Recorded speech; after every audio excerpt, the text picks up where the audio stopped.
know atao tombo ny zavatra rehetra.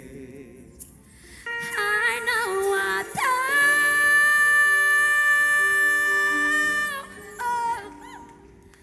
Hainao atao ny zavatra rehetra tsy misy tianao.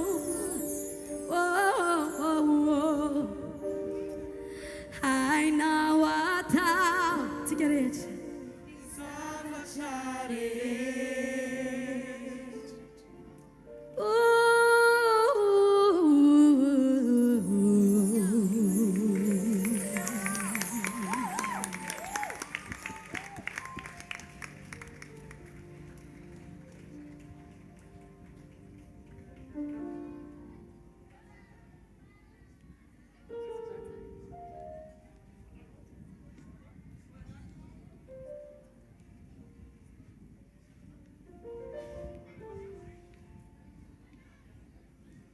Alléluia. Dotsika mbola yaraka nandrasany tanantsika ny Jesosy. Mbola yaraka hiderana azy tsika satria izy le mpanjaka amin'ny mpanjaka. Izy irery aminy miendrika amin'ny fiderana izay ho ataontsika eto. Alléluia.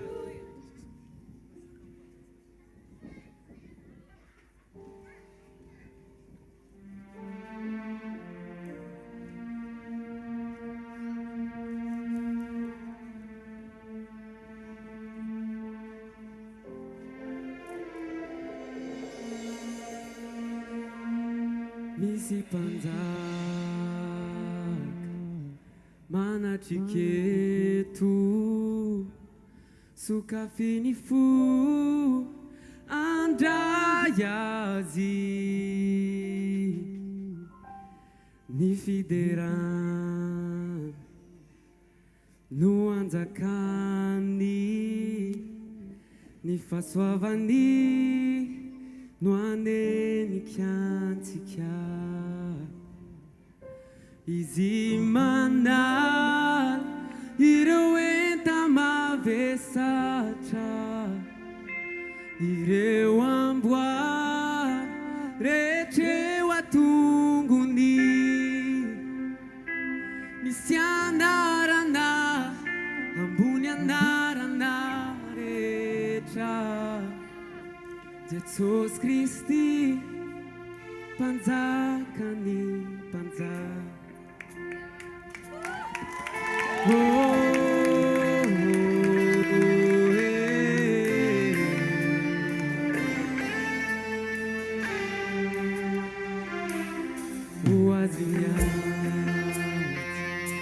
Sivuni naitra merikilai nadeswantik nalevina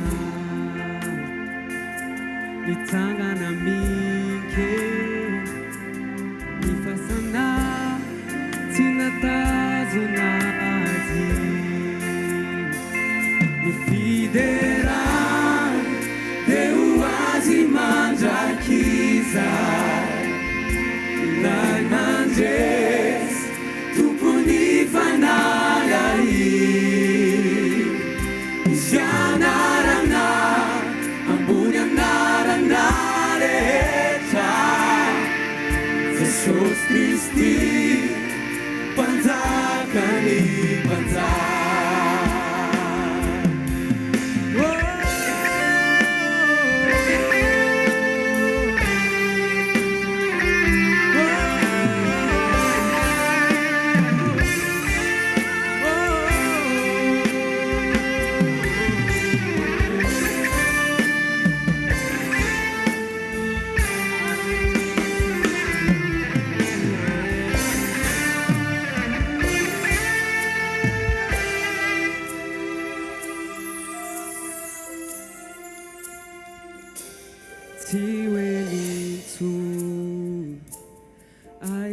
Aitazisik niranumbas ufafani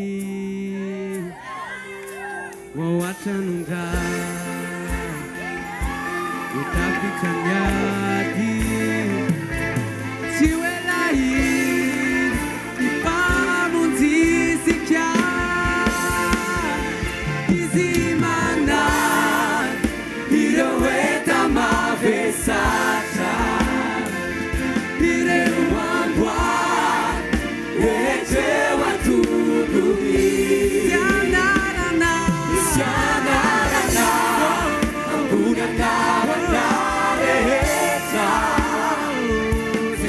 Kristi panjakany panja fidera telo azy mandrakiza masina mandrakiza sianarana ampunanarana rehetra Jesus Kristi panjakany panja Jesus Kristi panjakany panja Jesus Kristi panjakany panja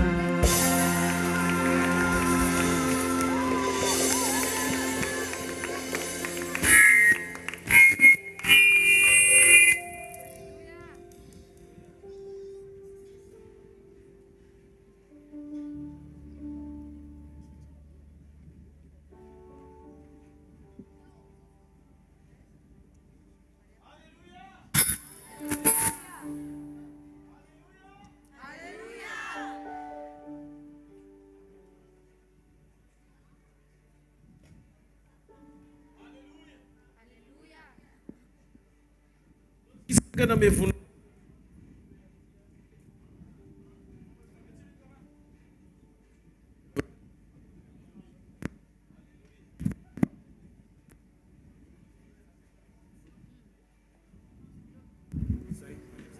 Haleluya.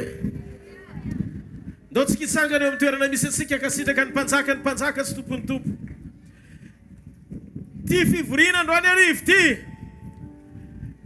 Fivoriana mbola tsy natrehanao hatramin'izay. Tena mino an'Andriamanitra fa Andriamanitra ny zava-baovao izy. Ary azoko antoka amin'ity takarivo ty fa famangina tsy mahazatra dia mitondra fanovana tsy takatry ny saina ihany koa. Raha misy olona eto nona sy mangetaheta amin'ny fony manontolo, tiako izy anofaofa ny tanany any amin'ny lanitra isotra ny pahary. Lay tompony zao rehetra zao, le andriny fiadanana, lay niteny dia ary ny zavatra rehetra. Izy no Elohim Madonai, izy le namorona an'izao rehetra zao, izy ny Jehovah Andriamanitry ny Israely, Andriamanitsika koa, Andriamanitry Abraham, Andriamanitry Isaka, Andriamanitry Jacob, ray Jesus Kristy avy any Nazareth, ary raytsika ihany koa, antaontsika iorakoraka mafy eo azy, iorakoraka mafy eo azy, iorakoraka mafy eo azy, halleluja. Velona Jesus, velona Jesus, halleluja.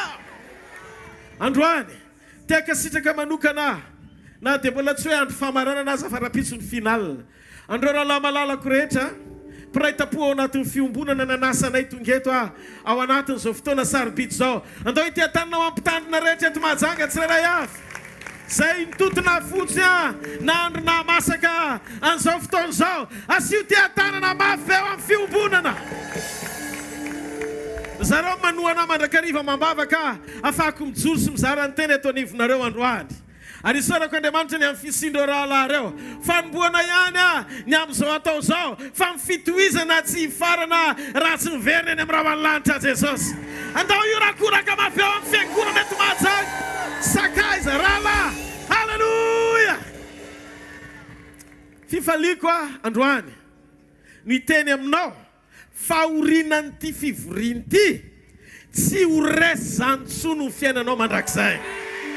Averiko, tsy ho raraka zany tsono ny fiainanao mandrakizay. Raha ianao zay olon'izay, tikanao iteny hoe tsy anaiko resy aho mandrakizay, tsy anaiko resy aho mandrakizay, tsy anaiko resy aho mandrakizay. Halleluja, halleluja. Aza idiny ny tanan'iny fa mitiava mafy mafy mafy mafy mafy mafy mafy. Ataovy mafy mafy mafy mafy ho an'Andriamanitra. Halleluja.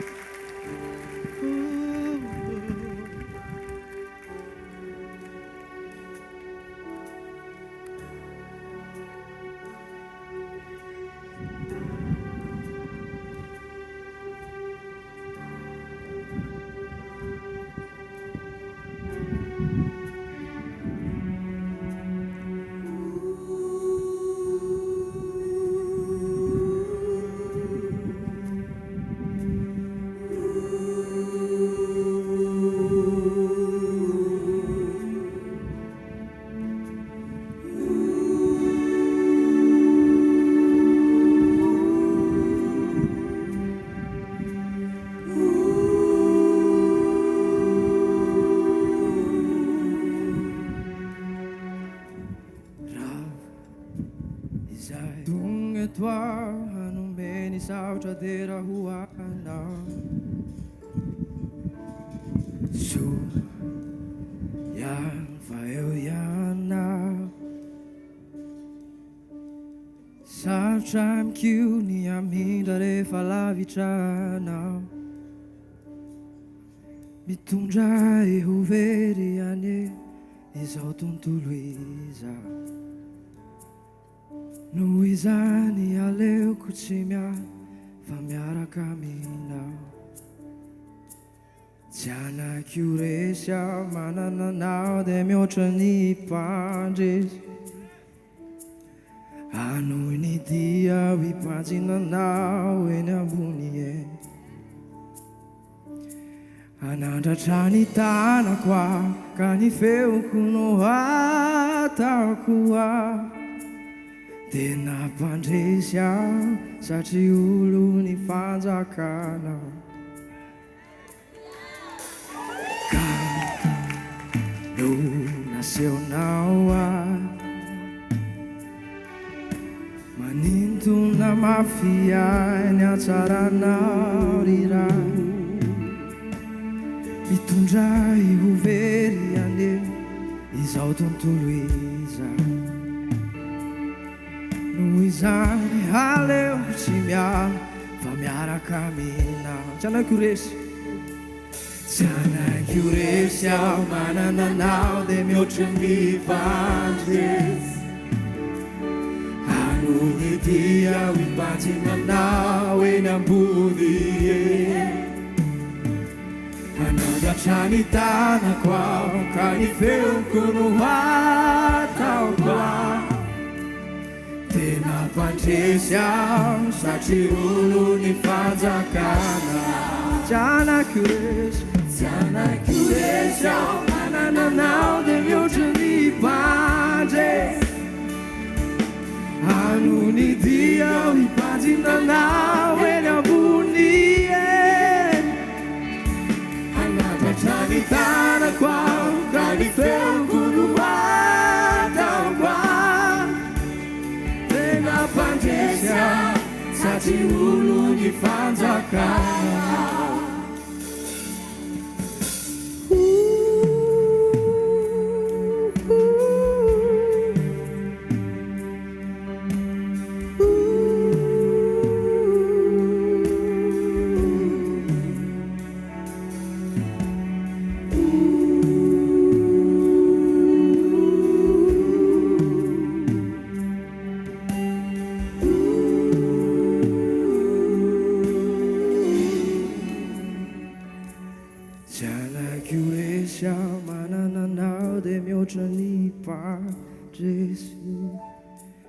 anohy ny dia ho hipanjinanao eny ambony eny anandratra ny tanako aho ka ny feoko no ataoko aho dia nampandresy aho satria olo ny fanjakana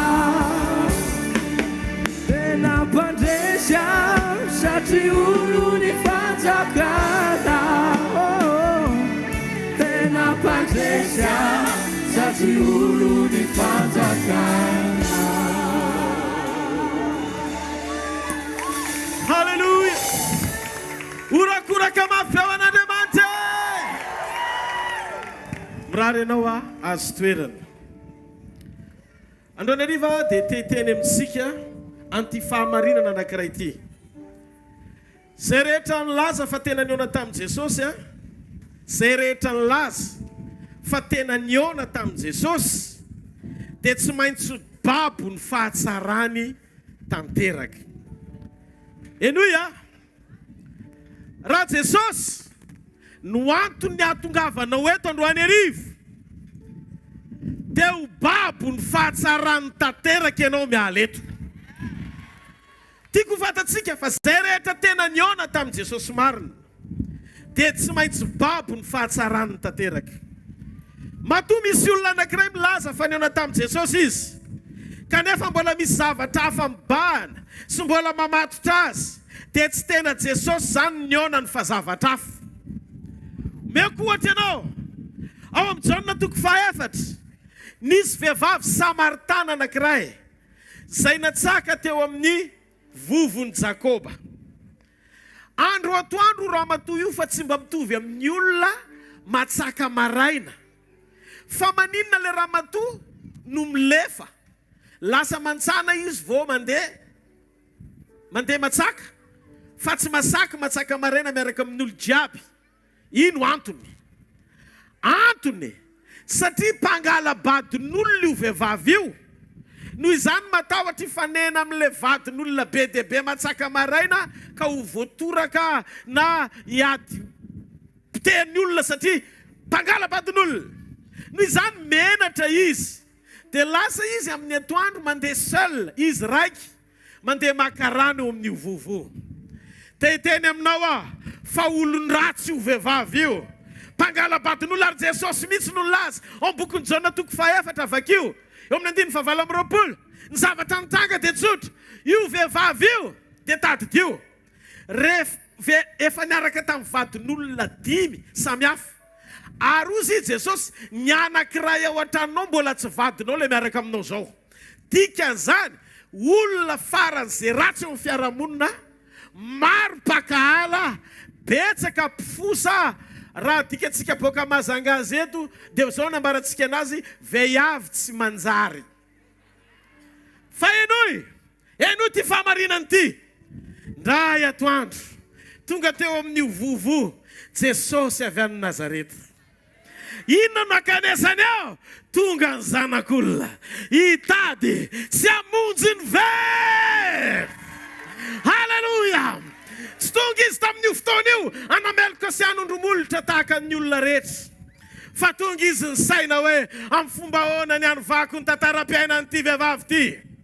Ary rehefa niresaka tamin'io vehivavy io izy dia zao no nataony mangetaheta fa mba homeo rano sotroka. Dia ozy izy le vehivavy fa mifaninona kory zasy ianao, za samaritany ianao jiosy, tsy tokony hangataka rano amiko ianao. Dia nanomboka niresaka izy Jesosy.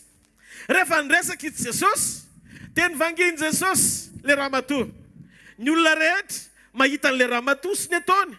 Fa Jesosy mahafantatra ny ao anatin'le ramatoa sy le fahatsarana tsy hitan'ny olona rehetra. Androany hariva tsisy risky ty fivoriany ty. Ny olona mety mahita ny faharatsianao sy ny tenenao mombanao hatramin'izay.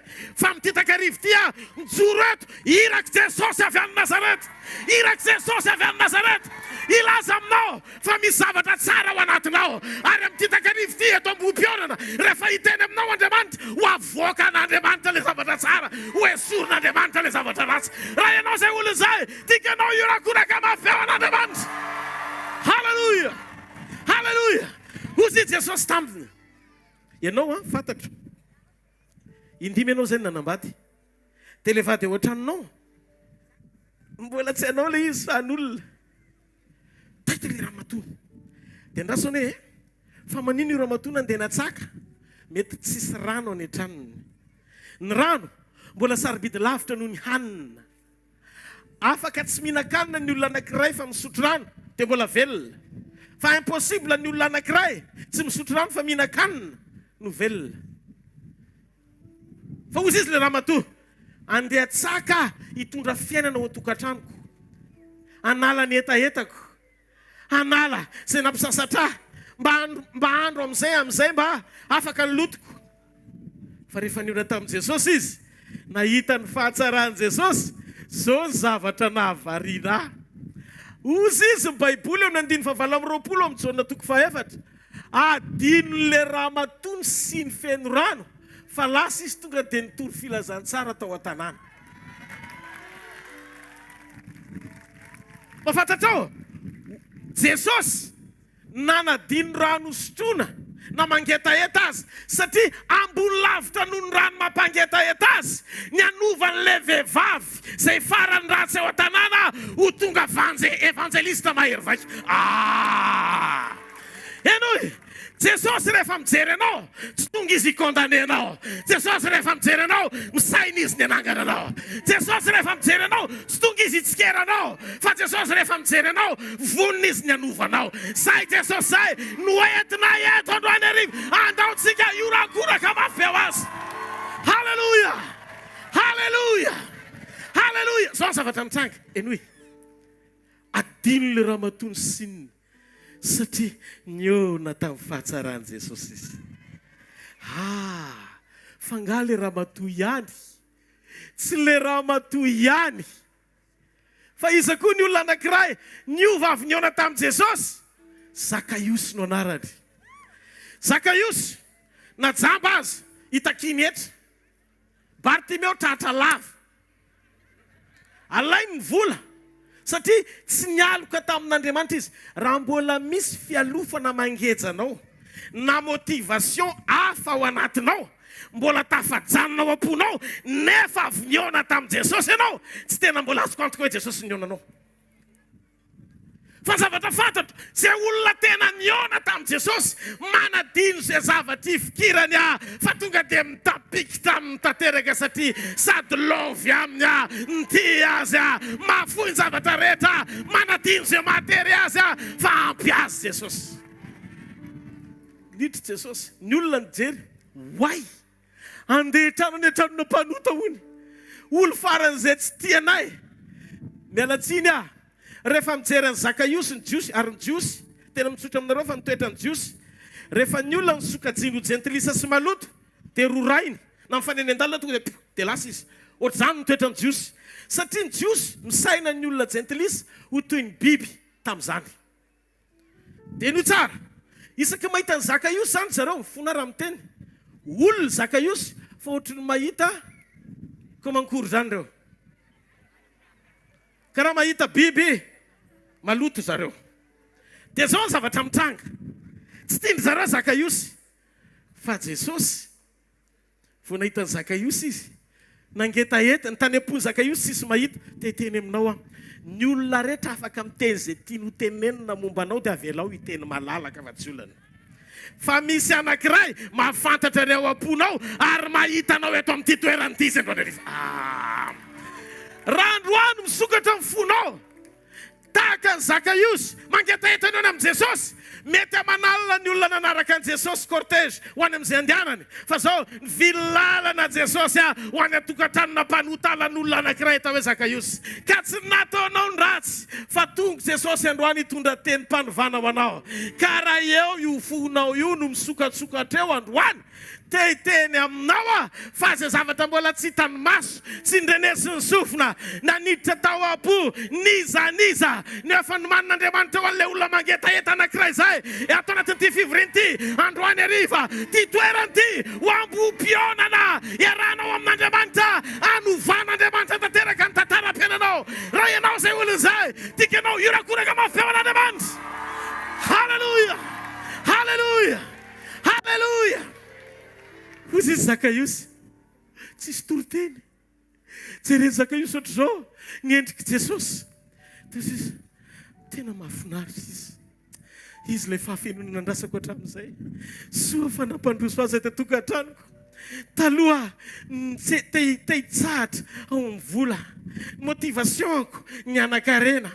Zay azoko tombony amin'ny tsirariny ny tanjoko. Fa zao niona tamin'ilay fahafahapo amboniny izay zavatra azo iankirana rehetra nahita an' Jesosy. Teo izy Zakaiosy zao zay niraisiko tamin'ny tsirariny dia honerako avy efatreny. Ary raha nisy fananan'olona nalaiko tamin'ny fanambakana dia honerako avy efatreny. Ary zao ny atsasaky ny fananako omeko amin'ny malahelo. Jery Jesosy.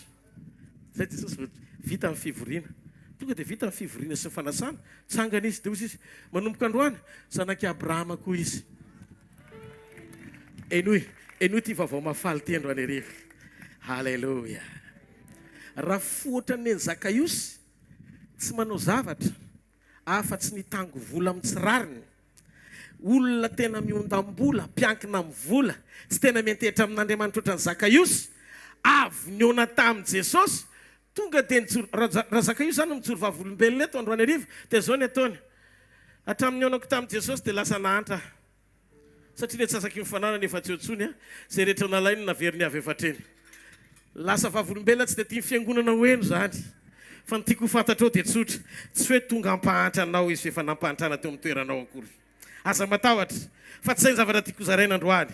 Fa ny zavatra tiako zaraina tsy mendrika ho ana toe-po ny olona mifikitra ny vola ny arena satria angeja azy hatramin'ny farany. Raha io mampandangy anao, raha io mampihodikodina anao, raha io miazona anao, mbola tsy tena miona tamin'i Jesosy ianao. Ny olona tena miona tamin'i Jesosy, vao miona amin'i Jesosy tonga dia mahafoy ny zavatra rehetra. Entireto hoe délivrer Zakaios. Ny sokajiana ho isan'ny fahaverezana, ny fiankinana materiel fa tsy fatokinan'Andriamanitra. Dia hozy Jesosy, androany, zanak'i Abrahama koa izy. Le vehivavy nanadino ny sinany, nafoy ny sinany. Rano mampangetaheta navela teo amin'ny vovo fa lasa izy ohatrany hoe tsy handeha atsaka rano. Fa ohatrany hoe handeha hitory filazantsara. Avy niona tamin'i Jesosy. Zakaios, olona nandevozony vola, taoriny fionany tamin'i Jesosy, nahafoy izay ny fikiriny teo aloha, fa tonga olom-baovao, lasa tsy niankina tamin'ny vola, fa efa niona tamin'i Jesosy. Fangaza zany ihany, mba vakio anie ny lioka toko 5 tamin'ny tantaran'ny Petera nandeha nanjono hoe. Nandeha nanjono ny Petera, nanarato. Matoa miaro tory amin'ny alina, tena ilainy le trondro. Ny sasana ny rato no marena fa tsy nahazo nininina. Nidirany Jesosy ndre mandeha tao anaty lakana. Dia rehefa niona tamin'i Jesosy ka nampandroso azy, niresaka tsotra fotsiny izy Petera. Teo Jesosy nitory tamin'ny olona fa nampiasa ny lakany Petera. Rehefa vita ilay izy dia hoy Jesosy hoe omena amin'izay izay ilainao. Ny fenoiny Jesosy trondro le lakana. Roa miletaleta satria nahoana vita tamin'ny alina fa maraina nazo rehefa avy niona tamin'i Jesosy. Dia zao ny zavatra nisy. Vakio amin'ny 9:50 amin'ny toko 5.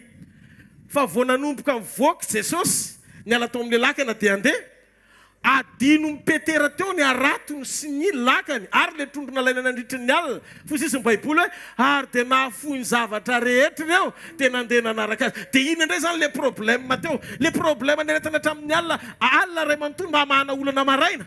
Lasa adino taoriny fionana amin'i Jesosy. Zao rangano tena hitako aoriny fionana amin'ny fahatsaran'Andriamanitra. Adino daholo ny zavatra rehetra satria mibaly eo amin'ny toerana feno ny fahatsarany ilay endrika fenona mandriamanitra azy.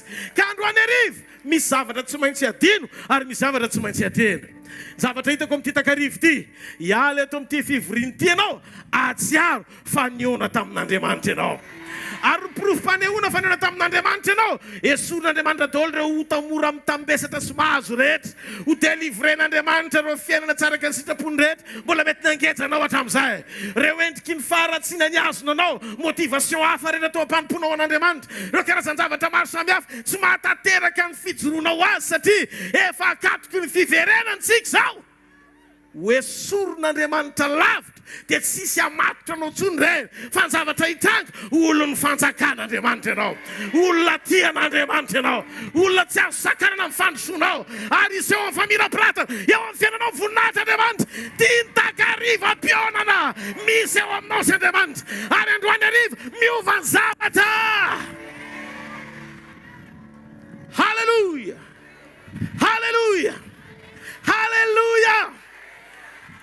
Gaga jery andreo tantara ireo fa ahoana loatra ho a Jesosy. Halleluja. Androany hijery manokana ao anatin'ny fotoana foy dia hanomboka hivavaka isika ho an'ny marary sy raha resy lahatra ianao ny fonao manontolo ny an'olo tena sy andray ho an'i Jesosy. Iresaka mikasika momba ny hoe lay Andriamanitra lina ny amin'ny fahatakarana sy fanambarana ao anatinao. Andriamanitra lina ny amin'ny fahatakaranao ara-panambarana na révélation izay voarainao avy amin'ny teny ao anatinao. Zao ny zavatra mitranga. Misy tantara kely eo am-bokin'ny Jaona toko 5 mengavy ianao enoy fa ty tantara ty tantara namangin'Andriamanitra nahako hoeto amin'ity tanànany Mahajanga ity amin'ity dindray mitoraka ity ho amin'ny fiombonana sy ny nanasany fiangonana atsika sady za moa ao anatiny ihany koa. Nararina nandritra ny 8 taona le rangahy amin'ny bokin'ny Jaona toko 5. Ary io tantara io androany no andraisantsika révélation fa mba mangataka atonga lano tsara ny sofintsika andray an'ilay fanambarana. Manomboka amin'ny 1 voalohany. Rehefa afaka izany dia nisy andro firaviravony Jiosy ary Jesosy niakatra tany Jerosalema. Ary misy faria any Jerosalema eo akaiky ny vavahadin'ny ondry izay ataon'ny teny hebreo hoe Betesda, misy fialofana 5. Taona nandriny mararomaro sy ny jambany mandringany matila. Efa mainana malazo ampio hoe niandry ny fietsehan'ny rano.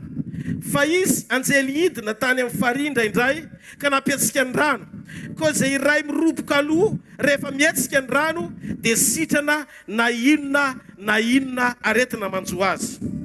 Ary nisy lehilahy anankiray teo izay efa narary 8 amin'ny 30 taona. Raha nahita azy nandro Jesosy ka nahalala fa efa toy izany ela izy. Teo izy taminy teo sitrana va ianao.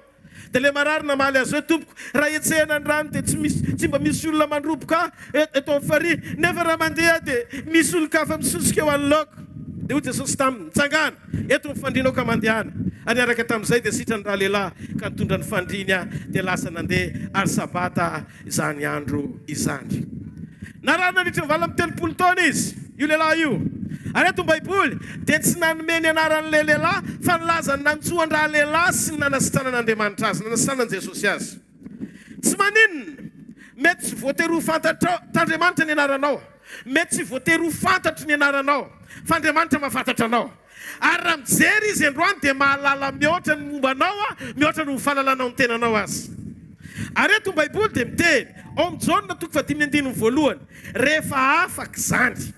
Inona ny tiany Baiboly ho tenenina na amin'ny teny frantsay hoe après cela. Midika ny hoe rehefa afaka izany dia zao Jesosy Kristy talohan'io fotoana io, niaonany tamin'io lehilahy io teo amin'io faria io, dia nanao asa be dia be izy ao amin'ny Jaona 4. Ao amin'ny Jaona 4 nanivany an'ilay vehivavy nolazaiko teo. Vehivavy janga no novain'Andriamanitra ho tonga evangelista. Teo amin'io faria io Jesosy anefa ny tamin'ity indray mitoraka ity dia mbola nanao zavatra mahagaga tsy takaty ny saina indray, fa lehilahy malemy nandritra ny 30 taona no natsangany. Ndiky fa Jesosy Kristy dia Andriamanitra tsy miena zany mihitsy ny hery ny arakaraky ny andro sy ny fotoana, fa misy zava-baovao tsy takaty ny saina azo raisina foana amin'ny alalan'ny fijoron'i Jesosy eo amina toerana anankiray. Za zao androany arivo io tena mialatsiny aminao fa mety tsy hinonao ny zavatra teneniko, fa hita faisana dolo ny aretiny eto androany ary rofirofo rehetra sy ireo karazana sakana rehetra hatramin'izay androany ariva no anatanterahany Jesosy an'izany eo amin'ny fiainanao. Zany angatsy mare horakoraka ao an'Andriamanitra. Efa avy nanasitrana mpanompon'ilay kapiteny izy. Inona ny tiako lazaina? Nanasitrana mpanompon'ilay kapiteny izy. Nanovan'ilay vehivavy izy. Zay vehivavy ratsy tonga vehivavy mpitory-teny, olona voavela heloka sady niova ho fiainana koa lasa olom-baovao. Jesosy sika tsy azo ferana. Fa na dia efa manao zavatra goavana maro tahaka izany azy izy teo aloha, manasitrana tsy voafetra amin'ny zavatra maro samihafa, ny fomba fisehony sy ny fiasany amin'ny fomba mahagaga, dia tiako no milaza aminao fa tsy azo ninninona hovaina amin'ny programany. Feo amin'ny toerana izay lalovany ny alalana fa nandalo teo Jesosy dia le olona fantatra ho ela be jamby iny nahirana taorian'ny fotoana nandalovany. Ny alalana fa nandalo teo izy, izay fiainana tsy niova rehetrarehetra teo, gaga ianao iny taloha mpivaritena fa lasa olom-baovao ka raha taraiky amin'ny zavatra nataon'ilay olona taloha ianao dila fa le olona efa mandroso. Iveriny Jesosy androany. Tsy fotoana izao ifampitsikerana am-pitoerana, fotoana izao andoliana ho an'izay mbola hitanao fa gista na mbola tsy mandroso izy. Aza makalaza zavatra tsy mety satria tsy natsony ao amin'ny asa fanompoana tsy nisy polisy. Tsy nisy polisy n'Andriamanitra zany hoe nirana anara-maso fiainan'olona, fa nirana anahitranao ifandray amin'Andriamanitra. Eto atany no ilaina amin'ny polisy satria misy mpangalatra eto, fa ny an-danitra Andriamanitra tsy nisaina mpangalatra satria tsy nanao mpangalatra. Tsy marety eka ao n'Andriamanitra. Zay mahatonga anao nampangalatra aza mbola misaina izy amin'ny fomba ahoana ny anagarako anao. Isak'izay mahita an' Jesosy ianao satria mbola tsy tapitra ny andro fahasoavana. Dia zao mijoro Andriamanitra mijery amin'ny fomba ahoana ny afako manova an'ity olona anankiray ity hifanaraka amin'ilay programa sy antom-pisiny ilavako azy. Zany hoe Andriamanitra zany rehefa mijery anao dia mijery sy misaina anangana anao.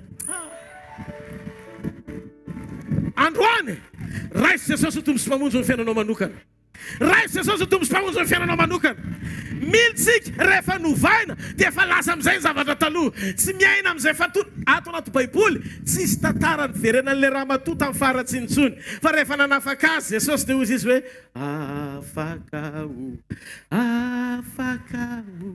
afaka nigadrako nandevozinao talo afaka ho ankehitry odiany aminao atompo. Alleluia. Hojerentsika indray, hotoizantsika izy. Rehefa afaka izany dia nisy andro firavoravon'i Jiosy ary Jesosy niakatra tany Jerosalema.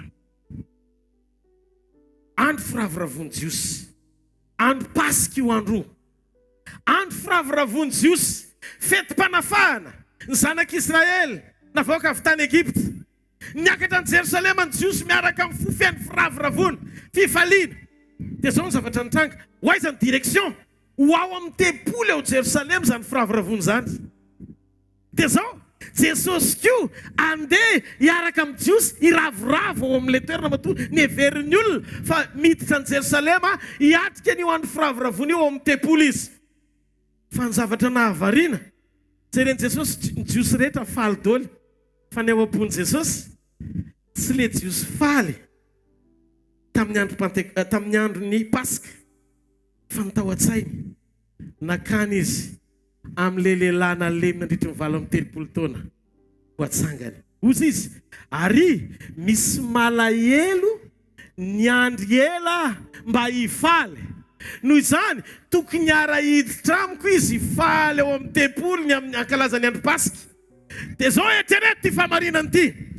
Jiosy iravoravo ao amin'ny tempolo, iravoravo amin'izy amin'Andriamanitra. Le Andriamanitra iravoravony ao amin'ny tempolo, tsy nakany amin'ny tempolo fa direction hafa, zany hoe tsisy fanatrena zany tany. Zavatra tsy azonao le izy. Zavatra tsy azonao le izy. Fa maninona ny tsisy fanatrena tany? Tsisy fanatrena tany satria nivilalana ny programany Andriamanitra. Tsy programan'Andriamanitra fa zany le Pasika tokony iravoravona. Tsia! Programan'Andriamanitra le Pasika firavoravona. Fa zao ny mampifaly an'Andriamanitra mihoatra lavitra no firavoravom-panafahany efa vita. Ny mahita ny fiainan'le malemy manantena eo amin'ny rano famindrapo etsena mba ho atsangana nandritra ny valo amin'ny telopolo taona. Eno ty famarinany ty. Ory loatra Jesosy ao anatin'ny firavoravony maro androany. Raha to ka tsy tanteraka amin'ny firavoravonao miaraka aminay androany. Zavatra tsy azonao. Zavatra tsy azonao. Alao hidirako lalina kokoa. Alao hidirako lalina kokoa. Eno le izy. Jesosy niditra teo Betesda. Dikany hoe Betesda dia amin'ny teny hebreo manao hoe Beth trano.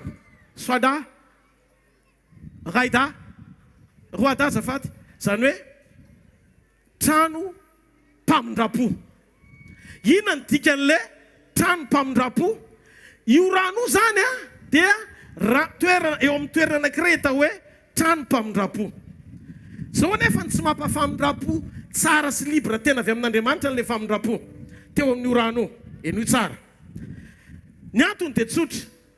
Rehefa etsena ny rano dia ny jamba sahirana. Satria ny jamba tsy mahita hoe metsika ilay rano. Ny marenina indray tsy maheno feo an'ilay rano dia mety variana dia zay mahatonga andrelata raiky. Fa ny olona mety hoe tafiditra voalohany ao dia izay olona mety hoe misy fifitosana afaka miatsika tsara dia vao maneno ilay rano dia miazakazaka afaka miroboka dia afaka ny aretina. Noho izany tsy tena libra tsara ny famindrapon'Andriamanitra amin'io rano etseny io. Voalohany, eno tsara, teo amin'ny testamenta taloha naninona naniraka anjely Andriamanitra. Eno lalo ty zavatra teneniko ty nefa inoko fa azo azy sarintsika satria anazava ny zava-misy maninona ny anjely ny ran'Andriamanitra nefa jereo ny testamenta taloha rehetra manokana amin'ny Genesis ka hatrany amin'ny Malaki. Fa tsy mbola nisy fotoan'Andriamanitra naniraka anjely any etsika rano zany hitondra fanasitranana. Olona foana no nampiasain'Andriamanitra hitondra fanasitranany. Vaky io ny Baiboly fa tsisy anjely ny rana zany. Fa zao ny zavatra nitranga ao anatina période de la transition. Ny fotoana teo amin'ny teo Betesda. Ao an'ilay période de la transition na fitetezamita. tsotra Jesosy efa tonga hamonjy zao tontolo zao feny andala mpamonjeny zao tontolo zao nefa ny asa fanasitrana tsy azo ampandeferina fa Jehova Rafaty manasitrana.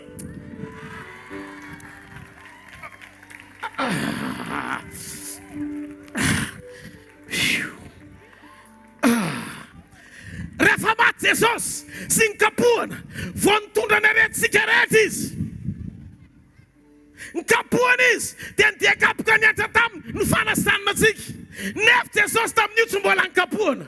Noho izany mainka Andriamanitra ho an'ny olona izay mitady famindrapo eo amin'ny fanetsehana rano. Dia hozy izy Andriamanitra rehefa tonga Jesosy dia tsisy olona azo ampiasaina ankoatran'i Jesosy tsony. Tsisy olona azo ampiasaina ankoatran'i Jesosy tsony. Satria Jesosy irery ny mpamonjy, Jesosy irery ny olona mpanenaneran'Andriamanitra amin'ny ray amin'ny olombelona, Jesosy irery ny lalina sy famariana ary fiainana, tsy misy makany amin'ny ray afa-tsy amin'ny alalany. Jesosy irery, iny Jesosy iny, tsy olona tsotra zany iny, zanak'Andriamanitra iny, Andriamanitra Jesosy. Andriamanitra naseho teo amin'ny endriky ny olona izy.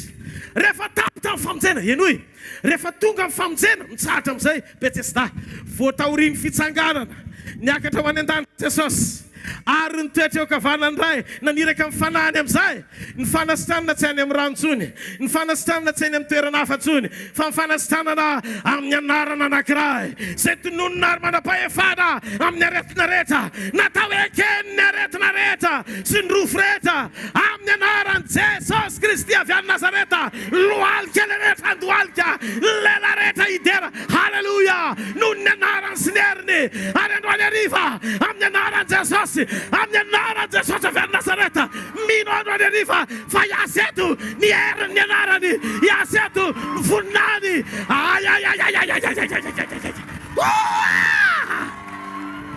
Halleluja! Halleluja! Enoy, naniraka anjely Andriamanitra, dia zao midina amin'ilay farihy, mietsika ilay rano. Dia hozy izy Baiboly, zay rehetra mitsoraka eo, voalohany, ninninona karazana aretina rehetra, tonga dia barakay, sitrana.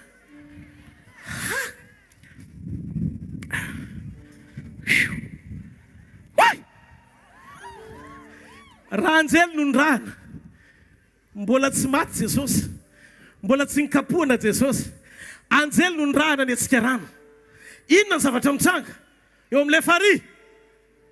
Zay aretina mitsoraka eo voalohany, na cancer io, na malemy io, na jamba io, nefa anjely ny rano hitondra etsika ny rano amin'ny fanasanana. Titeny aminao singa kely tsy tonga volana, fa anjely ny rano ny etsika rano dia efa tsy zakany karazana aretina rehetra, ninninona karazana, tonga dia barakay izay miditra voalohany. Enoy, amin'izao fotoana izao efa nikapohana Jesosy, efa nifantsihana Jesosy no nifahotantsika, efa nidikapoka taminy no natao ho vidy sy tambo ny fanasitranana antsika. Androany hariva, raha Jesosy tompo sy mpamonjy ny fiainanao manokana, maneke azy miala amin'ny fahotana, mijorova amin'ny fahondray, vonona Jesosy izay nafaka anao, ary tia nitakariva nambohom-pionana hikarakara ny fiainanao. Androany hariva, tsy mihetsika ny rano fa mihetsika ny teny.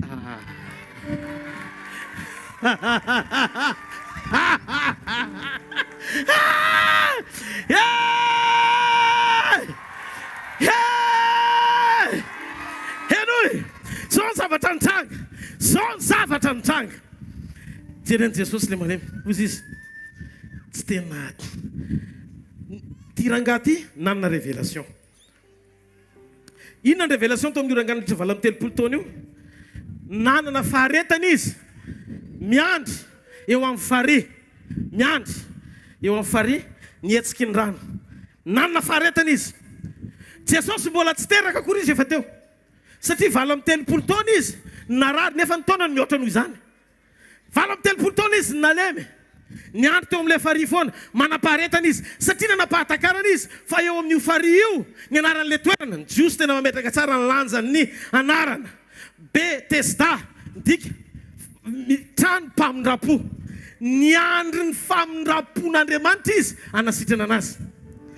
fa firy marary teo Betsaida tao Betesda no manino ty lehilahy marary mandritra ny 27 taona ty ihany nanatonan Jesosy fa zao Jesosy direction ho any amin'ny tempoly fa ozy izy misy révélation mbola tsy tanteraka misy révélation mbola tsy tanteraka misy famon'olona mitonantonana miandry famindrapo avy amin'ny raiko kanefa famindrapo dizy toerana etsika ny rano ny tadiavina nefa ny etsika ny teny zao ny tena nafaka azy tonga Jesosy mivily lalana tonga teo amin'ilay toerana jereny Jesosy dolo marary rehetra marary midongo velona fotsiny eo amoron'le fary fa tsisy révélation na ray azy fa taiz'Andriamanitra no jery lehilahy niandry ela teo amin'ilay toerana mba ho atsangana ary niandry mpibata kanefa tsisy ny bata azy teo izy Jesosy rehefa tsisy olona mibata anao bata inteny ianao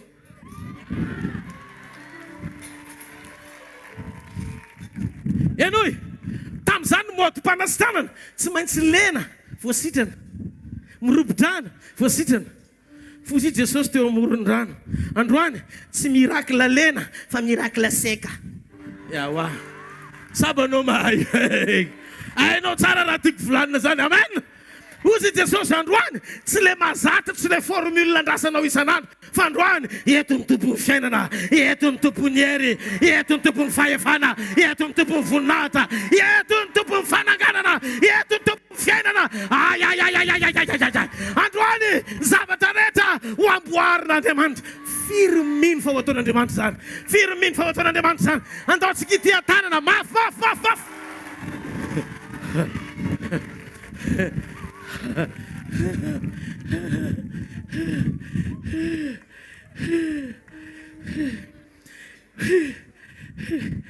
izy Andriamanitra ianao ny andro famindrapo ianao izy dia andro famindrapo fosy izy tsy famindrapo amin'ny anjely midina ny etsika rano no anovany tantara-piainanao fa le famindrapo hitondra ny fahotanao zay midina mitady ianao tsy ianao miandro mpibata ao anaty rano fizy midina mitondra fanasitranana eo amin'ny fiainanao teo izy Jesosy teo sitrana avy ianao ka zao isaky ny metsika ny rano dia afany mandeha eo aleoko fa zao dia misy miroboka ry zareo tsisy mahafantatra fa tsy fianakaviagnany anakaviny zareo fo mijereny zahanany io raha zadradra sosy ny zanany any tafiditra eo fa samy manao zay nanany zareo tonga ka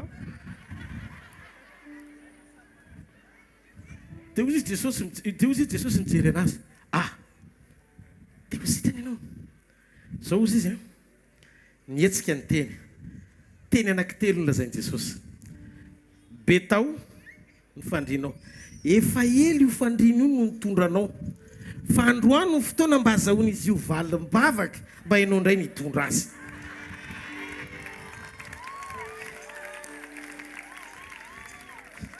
enoy fandrina mahatoky valian'Andriamanitra mpanompo mahatoky troho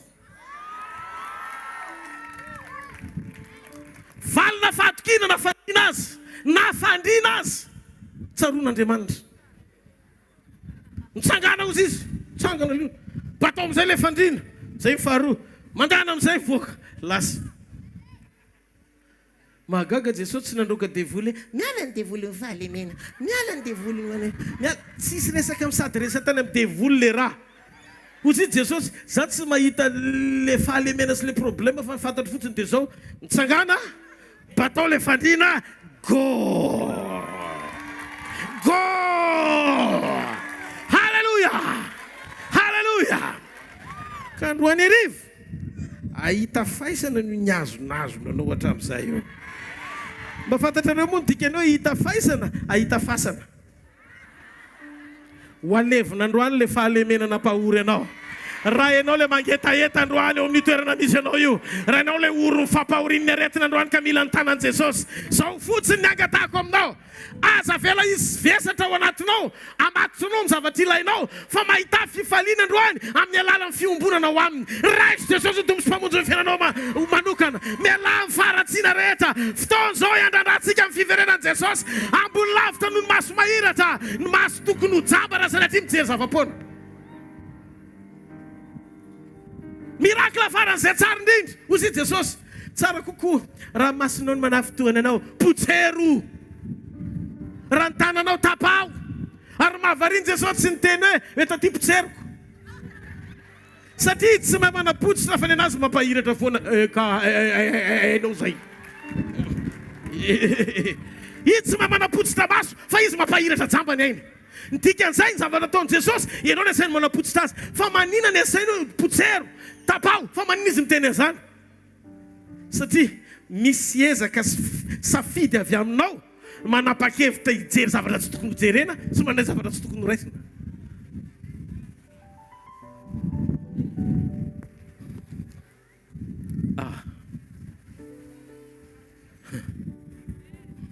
Miteny amiko Andriamanitra. Zao nolazainy Jesosy Kristy velona masina manakira avy any Nazareta. Le lohan'ny mpiandry izay ho avy. Sy andrasan'ny fiangonana rehetra eny amin'ny raha an-lanitra amin'ny fotoana iverenany. Apakatra ny fiangonany. Efa katoka amin'ny fotoam-piverenana. Tsy ho ela intsony. Ny fiangonan'i Jesosy rehetra dia tokony hiomana sy hametraka ny fiainany amin'ny fampijoroanany momba azy sy ny ankonany ao anaty fiambenana tsara hitoetra ao amin'ny sitrapon'Andriamanitra. Zao ny fotoana hiatrehantsika fiangonana ny firaisapotsy misy fiatsaram-belatsy. Mba marina ny teny Jesosy hoe mba ho iray ihany izy rehetra ary firaisana tena ampozy fanahy fa tsy misy zavatra hafa hiazona antsika. Andao hifandray tanana sy fiangonan'Andriamanitra efa akaiky ny fiverenany data apakatra antsika. Alleluia! Alleluia! Zay rehetra mbola mitoetra amin'ny faharatsiana, mafoiza ny faharatsiana. Zay mbola mitoetra ao anaty fahakalana, miala ny fahakalana, manekehana dio fo, fa zay adio apo ihany no hitan'Andriamanitra.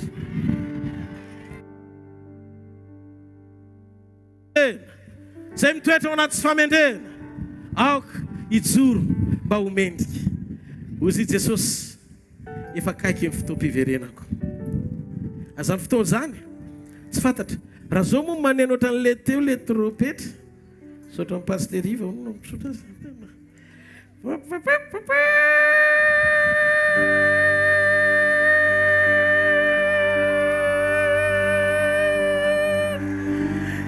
Niakatra masika.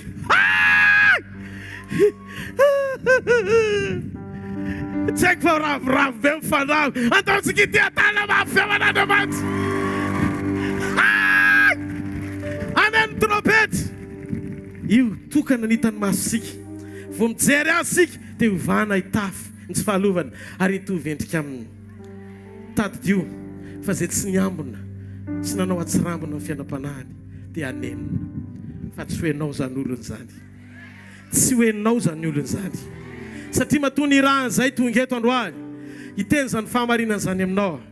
Dia azo kontoka fa isan'ny olona ianao. Tsy anao tandrametaka amin'ny fiainam-panahinao. Jesosy rehefa tia dia tia ny azy hatramin'ny farany. Tsika mila mifikitra tsara sy mijoro mba hiaina ny sitrapony. No hamarina mamaim-pontsika fa mbola ao anatin'ny fotoanan'ny fahasoavana. Ary anatin'ny fotoana fahasoavana, malalaka ny fotoana iverenana. Tsy tonga namelika izy le zanak'adala, fa tonga izy hamonjy azy. Jereo le tantara omaly, fa tsy nitanisa mihitsy Jesosy ny fahadalan'le zanany sy le vola very tany. Raha ianao ngamba verina le sasy, tsy manisy amin'ny kampony konetina an'io dia nga. Fa Andriamanitra tsy nirara hita satria tompony zavatra rehetra izy. Tsy nidega vita ny zanany ny sarotra aminy ny amela azy. Fa le zanany hitany fa miverina ny sarobidy aminy ny anangana azy. Noho izany mandraka androany satria mbola anatin'ny fotoana fahasovantsika. Afaka miverina ianao ary tsy miverina amin'ny fahadalanao intsony fa mbola anangana anao Andriamanitra. Tia ny dingana anankiray ahafahan'izay efa atao ny hevitra mba hiverina indray. Ary tia ny fotoana anankiray ahafahan'izay rehetra vary indrina hifantoka indray. Tia anao Jesosy miverina amin'ny fitiavana voalohany. Aza velany zavatra ilaina no tonga anao hiverin-dalana. Aza velany zavatra tsy mitongana tonga anao anary fanantenana. Ny fitiavana ianao sy ny zavatra efa vitany dia ambony lavitra no zavatra mbola vao andrasanao aminy. Ny ainy natolony amin'izay ianao. Izany afaka mitsangana ianao hisaotra sy hanome voninahitra azy amin'izao sisy izao satria tianao Jesosy. Tianao Jesosy. Amin'izany fiverenana rehefa tapitra amin'ny fotoana amin'ny fahasoavana dia hijoro izy Andriamanitra mpitsara amin'izay. Izay mivolaza amin'ny boky Matio 4:20 sy ny 5:20. Fa rehefa hitsangana ny zanak'olona eo amin'ny fotoam-pitsarany hanafaka ny ondry sy ny osy izy. Amin'izay fotoan'izay tsisy endrika amintsika eny amin'ny endriny satria mijoro amin'ny mampitsara azy izy. Fa raha mbola tsy tonga izay fotoan'izay, mbola tsy miverena amin'ny raha an-lanitra Jesosy, miverena malaky ianao, miverena malaky ianao amin'ny Jesosy. Sangany amin'ny toerana misy ianao. Hallelujah. Hallelujah. Isanandro ny antso ny ray hoe nakazana zay zanako izay. Isanandro isano ny famindrapony ianao anika tsy afakampo. Nato tsy mety hoe andao vetive izy anena no manafe.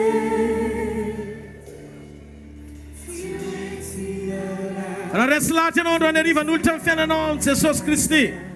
Raha eto ianao amin'ity takarivo ity tena mangetaeta fiainana vaovao miaraka aminy. Aza menatra makanesy telo fa hivavaka ho anao zahay. Hivavaka ho anao zay pastera rehetra ao anatin'ny fiombonana. Ty fotoana ty fotoana ahafahantsika mifandray amin'ireo mpanompon'Andriamanitra eto an-toerana rehetra zay miara-miompoana tanteraka an'izao fotoana izao, ahafahana manokatra tena manokatra ny fonao an'Andriamanitra. Makanesy ety aloha, aza menatra miazakaza fa anisa folo ah. Halleluja.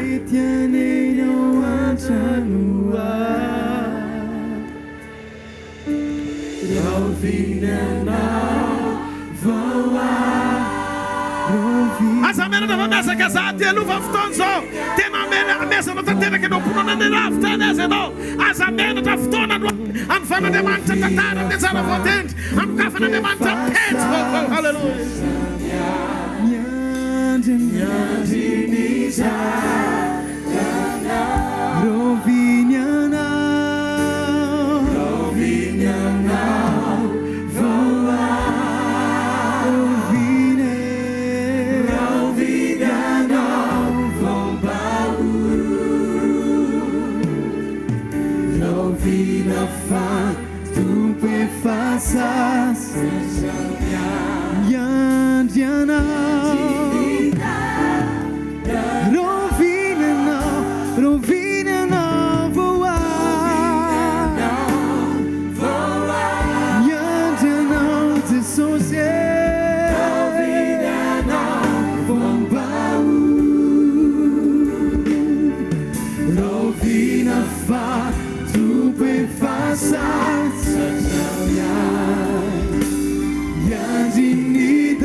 Mbola misy ianao any anatiny any na lavitra any azy midira fa Jesosy androany miteny hoe zanako tiako ny fitiavana mandrakizay ianao, ny haiko natolotra sy nafoko mba ho famonjena anao hoy ny tompo Jesosy.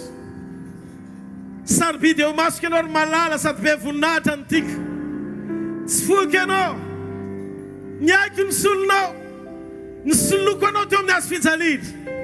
Aza diny ny lehibe amin'ny fitiavako fa misokatra ho anao mandrakizay zahatra satria tiako ianao.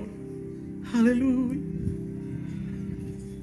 Zanako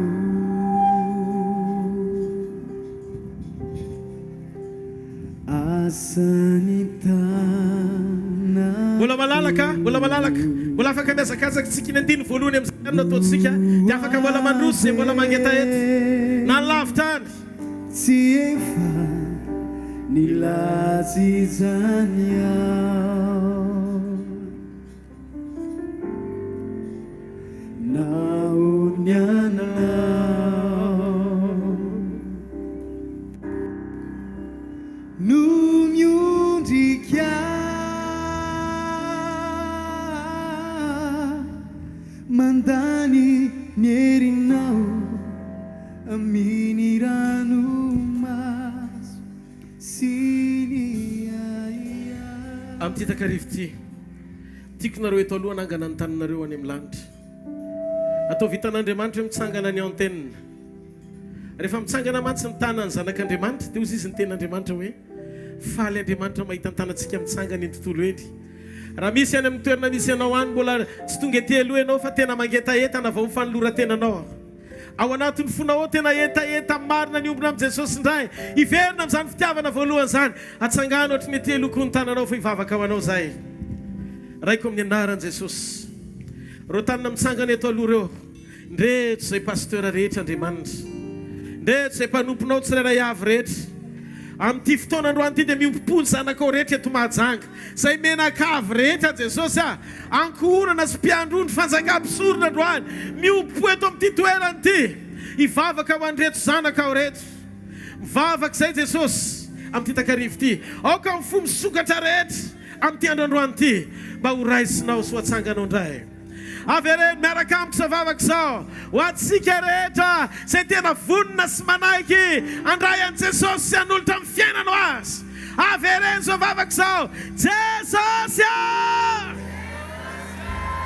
avereny Jesosy miantso anao mambrafo amiko mamelany fahotako rehetra. Anio Jesosy manao fanekena aminao. Raisiko ianao ho tompoko. Raisiko ianao ho mpamonjy ny fiainako manokana. Raisiko ianao ho mpamonjy ny fiainako manokana. Midira ato anatiko. Mantsaka ato am-poko. Soraty eo am-poko ny fiainana ny anarako. Zanak'Andriamanitra sota Jesosy ny amranao izay nanadiovanao mino androany fa miasa eo ny fiainako ianao anao Jesosy. Halleluja, amen. Aza hidina ny tanantsika raha eo amin'ny anaran'i Jesosy. Reo tanana mitsangana rehetra androany na vao fanolora-tena sy vao nanolo tena dia mipetraka fenso tanteraka eo am-pelantananao. Apetrakai pasteur rehetra eto koa eo am-pelantananao. Mba ho voa tsara Andriamanitra hitsimika eo an-tanimboly ny fanjakanao eto amin'ity tany malagasy ity. Tsy manerina an'izao tontolo izao satria misy zanak'Andriamanitra eto Madagasikara. Sotra Jesosy fa ianao le nolorany tena mavita mitahiry azy mandra-piaviny izay andro izay dia ny fiverenanao eny amin'ny raha malanitra. Mino izay fa hiasa mahery eo amin'ny fiainan'izy ireo ianao ary atateraka ny sitraponao eo amin'ny fiainany. Amin'ny anara mahery Jesosy Kristy avy any Nazareta. Amen. Taontsika ity tanana mafy be ho an'Andriamanitra. Nareo rehetrarehetra ireo nareo rehetrarehetra ireo rehefa manana fiangonana nareo na efa ao anatin'ny asa fanimpondra pasteur ireo dia mamonjy fiangonana tsara mba hitohizan'izay fanolora-tena zay. Ao sa tsy ao zay? Faharoa, raha ohatra indray mbola misy tsy manana fiangonana dia taka vetivety ao anatin'ny tiry ity ny anatonan'ireo mpitandrina vetivety anareo. Jereva lasakana ny contact anareo mba ahafahanareo mpanompon'Andriamanitra ireo mivavaka ho anareo. Dia ao anatin'izay tsy hirososa amin'ny vavaka ho an'ny marary. Vetivety fotsiny mba tidimy pasteur rehetra fotsiny vetivety dia mba tenenina alaina kely vetivety fotsiny contact. Sa efa mety? Efa azo ve? Efa misy an'izay? Na petraka amina efa misy? Ok, efa misy. Tahin'Andriamanitra tsika tsirairay avy samy mitia tanana mafy be ho an'ny tompo azaho toerana. Ofangansika aingana moa ny fandehan'ny raharandro any ala satria ny fotoana fofo ihany hitsitsika mivavaka ho amin'ny marary. Iza ny mpino fampanasitrana Jesosy misy teny izay hoe ny dikany hoe Jehovah Rafa. Tsy hoe Jehovah mahasitrana fa Jehovah koa miaro amin'ny aretina. Fosy izy ny tenin'Andriamanitra ary tsy misy ataoko aminareo izy reny aretiny reny izay nanjony Egyptianina. Fa ozy izy hoe inona ny lazainy? Fa izany Jehovah mahasitrana anao.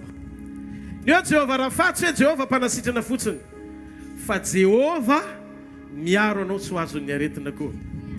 ndalotsika rehetra hitsangana mitoerana misy atsika aza misy mipetraka na ray ary ndao tsika isotra n'Andriamanitra ny amin'ny masontsika mbola mahita raha mbola mahita ny masonao ny amin'ny oronao isotra fotsiny io tsika reko zany androany a misoran'Andriamanitra ny amin'ny zavatra mbola tsara sy miasa eo fiainanao makasitra azy fa mbola tehiriziny tongotrao tehiriziny masonao tehiriziny vavanao mbola miteny zay zavatra mbola mety isory mety hatramin'izay adininao ny fisiny zany fakasitraon'Andriamanitra fotsiny androany misotra ny amin'ny fitehirizanao Andriamanitra misotra Jesosy halleluja sotra fianao manatanteraka an'izany androany sotra Jesosy fianao mitahiry anay mandraka androany mitahiry aina mitahiry hery mitahiry fahasalamana mitahiry fijoroana mitahiry fiainam-panahy mitahiry ny momba anay manontolo halleluja sotra fianao mitahiry anay ianao mbola miaro anay ianao manasitrana anay ianao mitahiry anay tsy arary ianao mbola miaro amin'ny zavatra rehetra mbola voazona mandraka androany halleluja voninahitra anao anao rery raiko amin'ny anara mahery Jesosy Kristy avy any Nazareta amen halleluja alohan'ny vavaka ho amin'ny marary sy ny fiantsontsika amin'ny fanamasina androany ao anaty fiombonatsika rehetra dia andrasika tropetra sady anao hoe halleluja orinany rehefa maneno isaky maneno le dia manao halleluja hosana halleluja hosana zay no ataontsika rehefa vita ny tropetra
Gli ambassadori e l'evangelista si pastor saret manara ka wanatini fandaisana testimony hallelujah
marare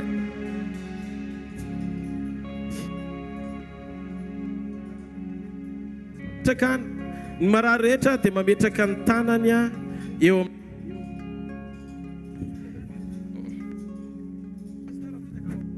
Alleluia. Marareta dia mametraka ny tanany eo amin'ilay faritra marary. Tsy voatery hoe hivavaka ela be fa zay zavatra saiko ataonao dia tanterao fomba tsotra fa tena hiasa Andriamanitra zao.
Ataovy amin'ny faritra marary ny tananao.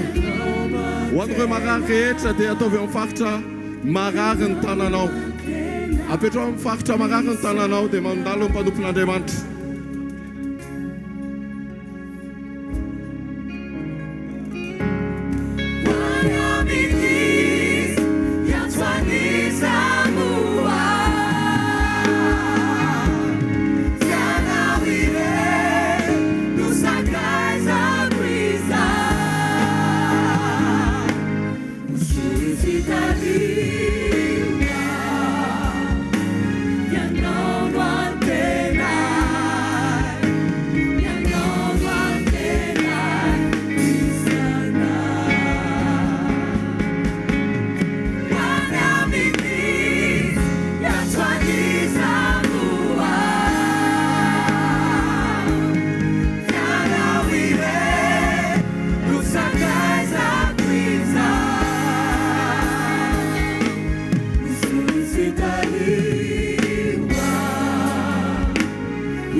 Then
nametrahana tanana aza miverina avetrany any amin'ny seza nisy ianareo satria anatonareo ny pasteur ny mpiandraikitra anao esea mba ho averintsika amin'ny tompo mivavolombelona ary azy rery voninahitra raha mba mety azafady tompoko a aza tonga dia miverina any amin'ny seza ianao a izay nilahatra sy nametraha tanana fa anantona anao reo mpanompon'Andriamanitra amin'ny anaovana ese fa nandray ianao a ary nisitrany tompo ianao misaotra tompoko.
Ramatoa Veronika vatana mangosika nandritry ny heritaona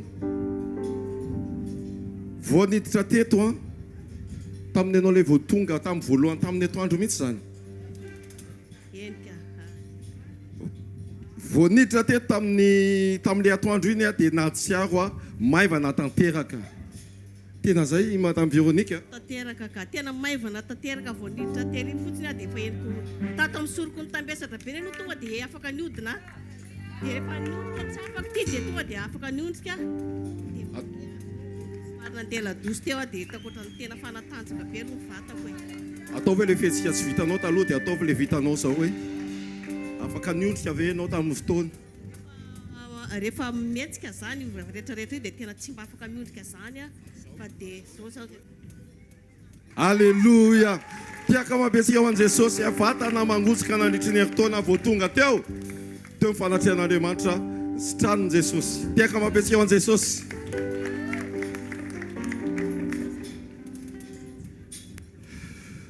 Ramatoa Joséphine indray nandritry ny ray volana kibo marary tena marary isan'andro eo tena marary isan'andro raha mandeha dia ohatra ny misy savatra mavesatra ato anatin'ilay kibo ato dia tao anatin'ny fananaovan'ny mpanompon'Andriamanitra tany amin'ny vavaka tany anelanelan'ny tany na nisitra anazy ve eo rehefa tonga teo ilay mpanompon'Andriamanitra teo dia niteneny hoe ataovy amin'ilay faritra marary ilay tananareo dia nataoko ny ana dia nasapa fa tena maivana be ilay kiboka amin'izao Jesosy no nanasitra anao ny tena marina tiaka mapetsika ho an'i Jesosy halleluja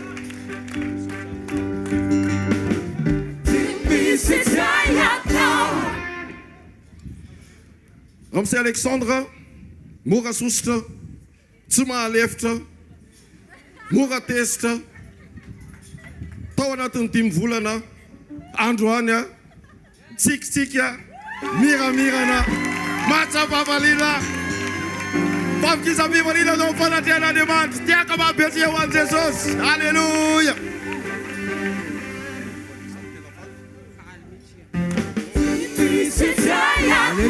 voninahitra ho an'Andriamanitra fa tena mijoro vavolombelona amintsika eto za fa za aloha tena marina efa nivavaka dia raha fa teo aoriana za mako niditra ny asa dia raha fa tafiasa za amin'ny andro ivavako mihitsy tsy maintsy presena zay miasa dia lasa nalemilemy ara-panahiko amin'izay tao aorianany iny fa madamako amin'izao mitondra tanora chorale fa raha vo izy taratara mody manao répétition tena misy zaka mandrisika anakah mihitsy tsy maintsy mifamaly ana ary zaka tsisy dikany dia efa edivako amin'ny namako andrefa ny androany za zao raha vao nametra amin'ny mpanompon'Andriamanitra tanina tary tonga dia zaka salany tsoka misy tamin'ny foko tao tonga dia faly mihitsy za Halleluja! Halleluja! rery any ho an'Andriamanitra.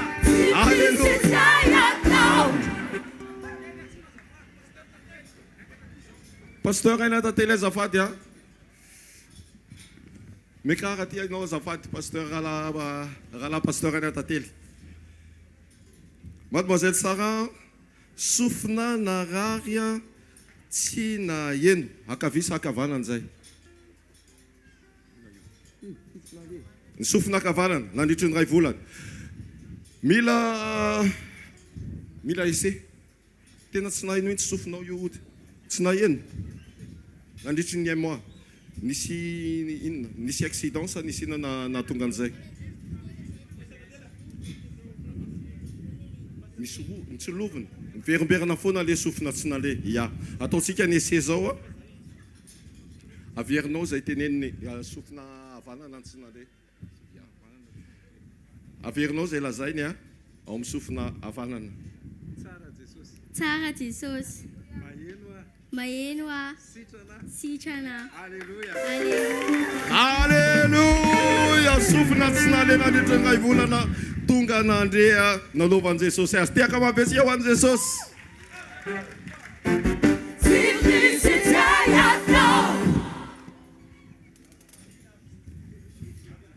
Tsara Jesosy. Raha matoa anta nangiry firy ny maso nandritry ny hafiriny zany. Apabolana. Mangiry firy foana. Dia androany a manahoana izy zao. Ny izy ny kase am-panompon'Andriamanitra iny dia ohatrany hoe nisy zavatra sintaka zany dia tonga dia sitrana. Sotran'i Jesosy. Tsy mangiry firy tsony. Tsy mangiry firy tsony. Iza nanao azany. Jesosy. Ataontsika hitiaka mafy be voninahitra Andriamanitra. Halleluja.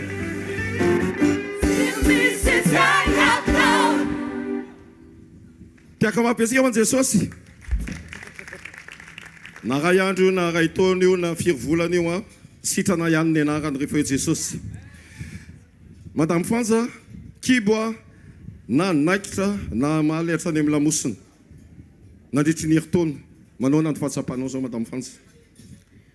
Salo soraka an'Andriamanitra fa za zany a misy zavatra manotika be foana atao anatin'ny kiboatra ohatra le olona kakelin-jaza reny zara vao mihetsika izy a dia manaikitra be dia mamaly jusqu'à amin'ny lamosina koa ty. Vao nanotrona n'ity fotoana ty a nanomboka ny maly ny androany a vao nikasian'ny mpanompon'Andriamanitra tanana dia tonga dia henoko hoe maivamaivana be le kibo tsy zavatra henoko na raharary. Alléluia. Afaka niondrika tamin'ile lamosina nanantaina kibo nanantaina afaka niondrika ihany. Ay, fa zao tena henonao maivana tanteraka. Alléluia. Tiaka mabetsika ho an'i Jesosy. Nandritry ny herintaona zany aretin' zany a sitrana ny androany sitran'i Jesosy. Tiaka mabetsika ho an'i Jesosy. Alléluia. Fahatsarana tao anatin'ny herintaona nararo ny le teo kanefa rehefa mifanena amin'ny tompo a sitrana. Ny rahavavy eto koa dia ranabavy Atiana. Inona narary anao? Za zao narary dia za rehefa mihinan-kanina dia tsy mahazaka sakafo mafy fa tonga dia marary ny kibo. Dia rehefa nitsapan'le mpanompon'Andriamanitra dia hitako fa maivana be. Rehefa tsy marary tsony izy. Afrina narary zany? Efa ray taona amin'izao angamba izy. Dia sitrana zao? Efa sitrana izy efa tsy tsony ka. Ataontsika hitiaka mafy an'Andriamanitra herintaona narary ny kibo a sitrany Jesosy zao dia zao. Alléluia.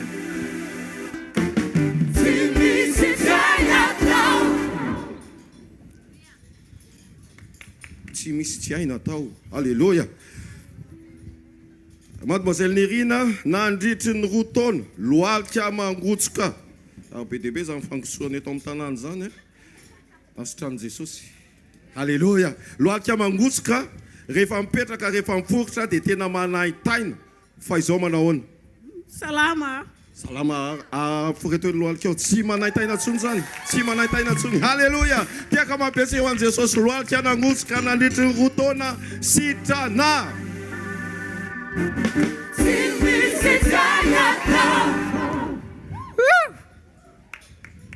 Tsara zany. Vohatra ny fanasitranana eto a madame Clara maromaro ihany nilany avia dia naharary zay ny anankiray indray a rehefa mihinana dia manaona le faharoa nina fanafody nandritrany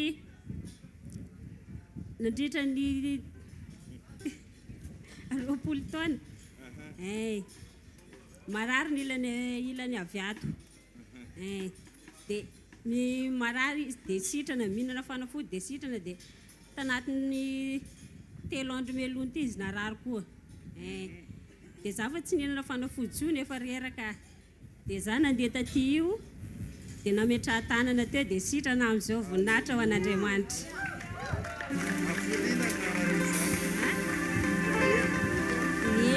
Efa ela be mihitsy. Efa ela be mihitsy. Zao zany a reraka izy ozy a mihinana fanafody a dia naleo najanona dia nitady an Jesosy teto a sitrana. Taontsika hideran'Andriamanitra mitehaka mafy a Jesosy mpanasitrana. Alléluia.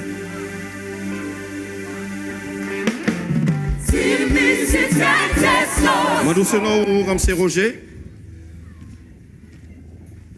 nandritry ny ray volana sy tapany a tanana avanana tsy dia afaka miakatra tsy dia afaka mihetsika loatra zao izy iny a jereo a efa afaka mihotrotra tenda afara atao moka iza nanao an'izany raha Jesosy Kristy. Alléluia. Loalika koa ohatran'izay tena afaka hoe niforitra zao a efa afaka mihetsika tsara izy iny. Tiaka mabetsika ho an'i Jesosy ale nandritry ny ray volana sy tapany zany a tanana tsy afaka mihetsika loatra tongotra tahaka zany ihany koa afaka mihetsika soma tsara. Alléluia. Fiainam-baovao miaraka amin'ny tompo. Tiaka mabetsika ho an'i Jesosy.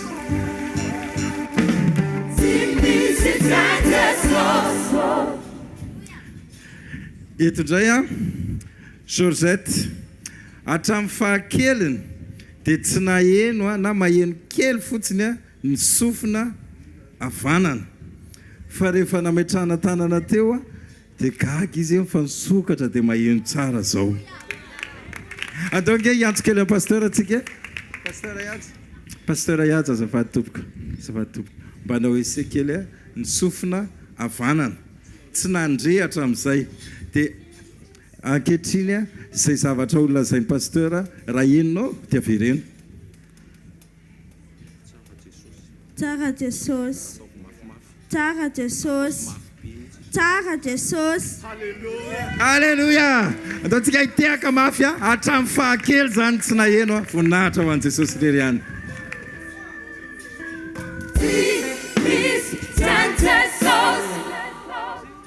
Alléluia. Tiaka mabetsika ho an'i Jesosy. Ramatoa Gilbertine nandritry ny roa taona misy mivoto lazaina misy efa nijery dokotera moa natao amin'izy ity dia zay nolazaina hoe misy kista amin'ny ilany kibo avanana ao misy kista manaitaina rehefa manaitaina dia manakisako hatrany amin'ny tongotra hatrany amin'ny lamosina any zao manoana ny fahatsapanao raha ny vavahan'ny pasteur zaho teo nametsahan'ny tana dia ohatran'ny zavatra henoko nanenina be zay tamin'ny kiboko teo dia reko ohatran'ny misy zavatra niala dia maivana be ao dia maivana be zao tsisy marary tsony eo amin'ny ilany eo afaka ataonao ohatr'izao ve tsy misy taloha nefa atao an'izany marary ya fa zao tsy na maivana tanteraka. Alléluia. Nandritry ny roa taona nisy an'izay fivotosan'izay tao amin'ny havanana tao a sitrana nitsoka ny ray mandeha rehefa teo Jesosy a dia ray nanenarany a tiaka mabe ho an'i Jesosy.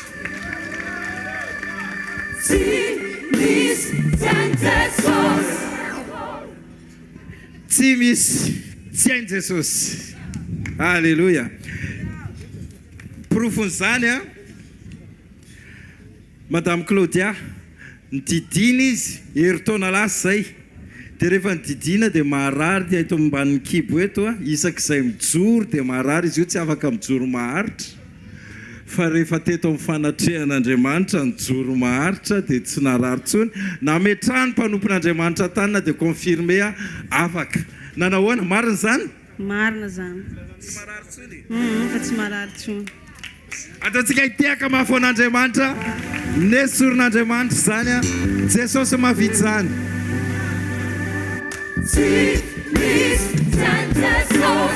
Halleluja.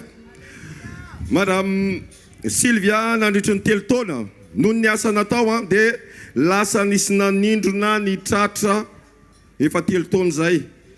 Tao anaty vavaka dia sitrana tanteraka karaha ohatrany nisy sinda dia maivana tanteraka. Nisy fihetsika marary be ve tamin'ilay fotoana narary nisy fihetsika nataonao dia marary be ilay izy rehefa atao fa ilay izy. Raha izao manao an'izao efa tsy manina tsony maivana tanteraka. Halleluja. Tiaka mampiatsika ho an' Jesosy. Nandritry ny telo taona nisy nanindrona tao atratra tao androany afaka tanteraka. Teraina Jesosy.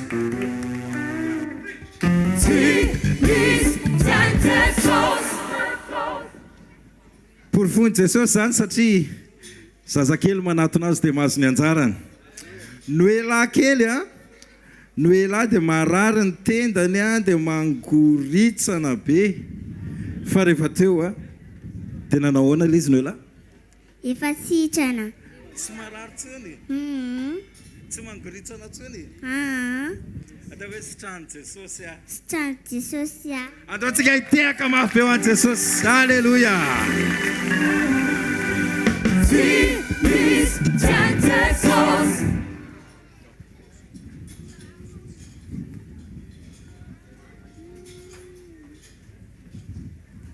Izy miandada kely reto indray Patricia narary ny kibony tamin'ny any. Androany narary ny kibo tamin'ny ovina. Tamaly. Efa teto anao maly. Efa sitrana maly sa androany sitrana. Tandroany sitrana. Tandroany sitrana. Kibo narary maly sitrana sitrany Jesosy androany. Tiaka mampiatsika ho an' Jesosy. Ifitahina indray atao amin'ny akavanako ato heriny izy amin'ny renin'izy ity na ny rain'izy ity. Firy taona nisy heriny tsy voafaritra mety efa firy taona narary foana. Telo taona antaniko izay telo taona nisy heriny narary foana isan'andro tao anaty vavaka nametra tanana dia tsy narary tsony zany. Tsy narary tsony mihitsy. Iza nansitrana. Jesosy. Halleluja. Tiaka mampiatsika ho an' Jesosy.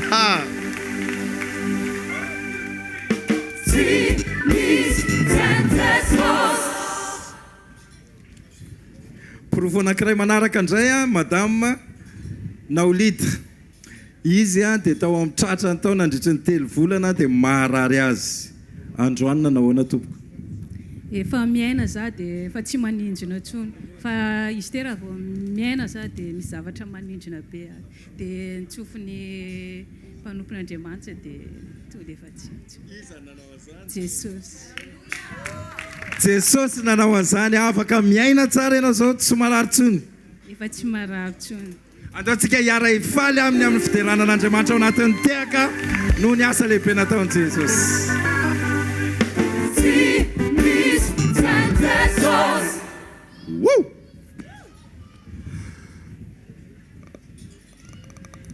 Raha nabavikely Samuela nandritry ny telo andro nanjavona ny maso ary indrindra ny maso akavy dia sahirakirana amin'ny famakina teny fa namakina teny izy tato miangy amin'ny teny ngezangeza dia hatramin'ny kelikely. Tiako efa kina azafady. Loha.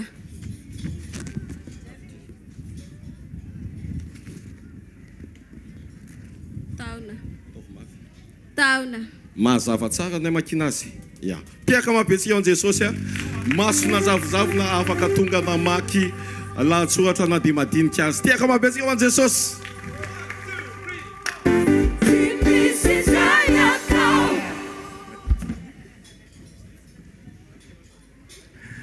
Madame Volana indray sofiny anankiroa dia manindro tsindrona dia marary ny lohako. Manindro tsindrona ao anatiny ilay lohako dia nametrahan'ny paster tanana dia tsy nanina tsony dia sitrana. Sitrana ilay izy ao? Tsisy manindro tsindrona. Saotra Jesosy. Sitrana. Ataontsika hitiaka mafy a fidiranan'Andriamanitra. Alleluia.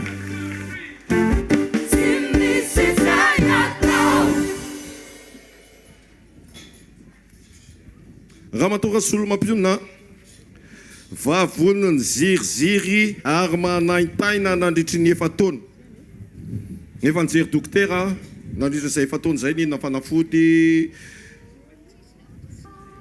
tsisy zavatra sy natao fa nisy zavatra natao androany tonga dia tao fanatrehan'Andriamanitra.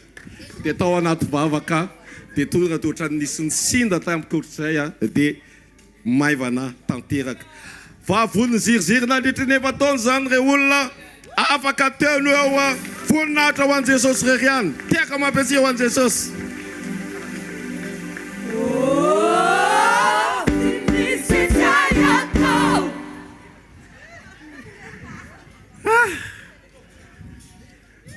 Ohatr'izay koa Madame Susson dia narary vavony efa ho herintaona fandroany a sitrana izy zao. Manino izy zao? Sitrana.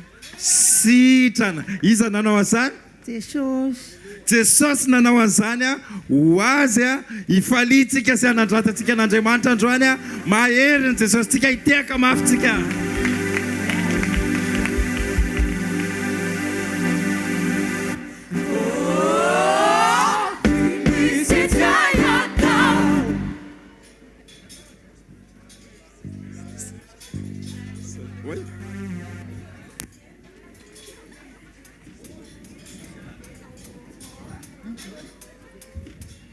Alléluia.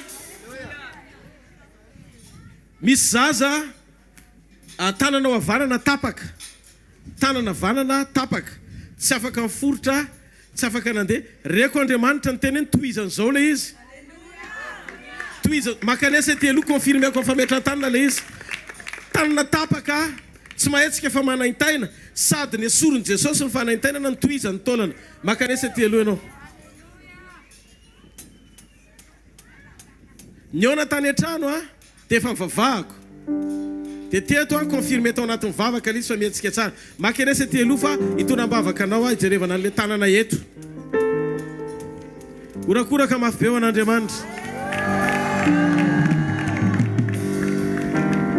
Aza menatra fa makanesa telo mangataka ny pasteur ray aman-dreny président Arthur hijoro telo ametraka tsodrano toko. Dao tia tanana ho amin'ny Fiombonan. Vavaka ny rana tamin'ny Fiombonan. Ao ambadika eo zay mivavaka. So dia eritreretinareo hoe olona ampiasaina tena tsisy nininina teto raha tsy nisy tosika amam-bavaka ny rana tamin'ireo pasteur reo. Zareo no mivavaka dia mitsodrano isan'andro mahomby aza pasteur amanana. Fa raha tsy misy mivavaka ireo mpanompon'Andriamanitra ireo, zay le hafa mihitsy ny firaisan'ny rahalahy. Ndao ity tanana mafy eo andra pasteur malala antsika eto Mahajanga. Orakoraka mafy eo an'Andriamanitra.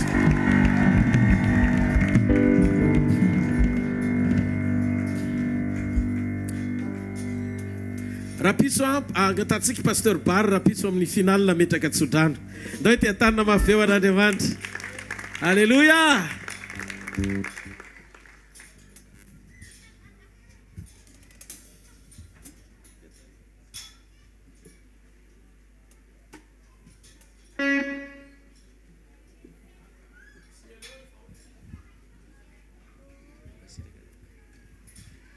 Alléluia. Alléluia. Ohatrany tsy heniko tsara zany aloha izany. Ny ato heniko tsara fa ny any tsy heniko mihitsy.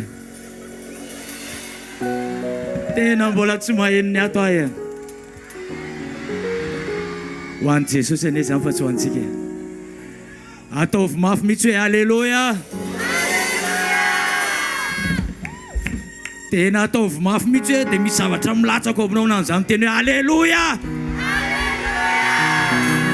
Aminao tompo. Aminao tompo Jesosy. Vavaka tsika azy. Raha eo amin'ny anaran'i Jesosy voatany vahoakanao rehetra. Amen. Alléluia. Alléluia. Gaga anao hoe vita sady. Vita. tsy azo atao lava fa izay dia efa izy vita nahazo anao mihavoninahitra ny tompo voata ianao na inona ataonao a na inona zavatra andehananao a dia voata ianao voninahitra ho an'ny tompo halleloia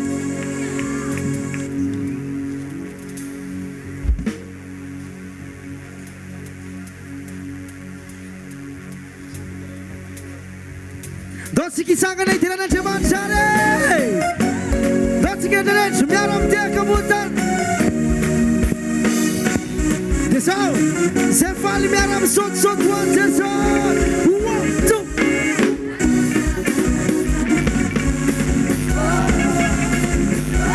mbola misy faly io ihany miaro amin'ny sotosoto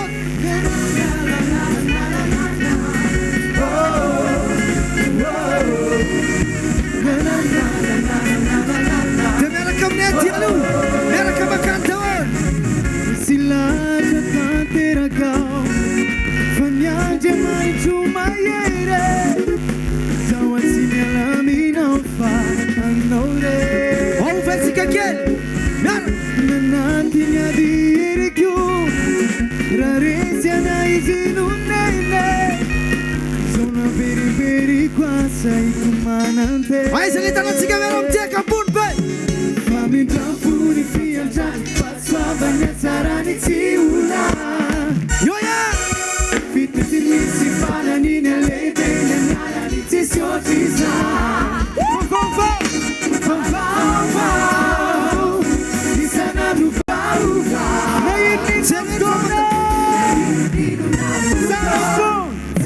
dia dao isotso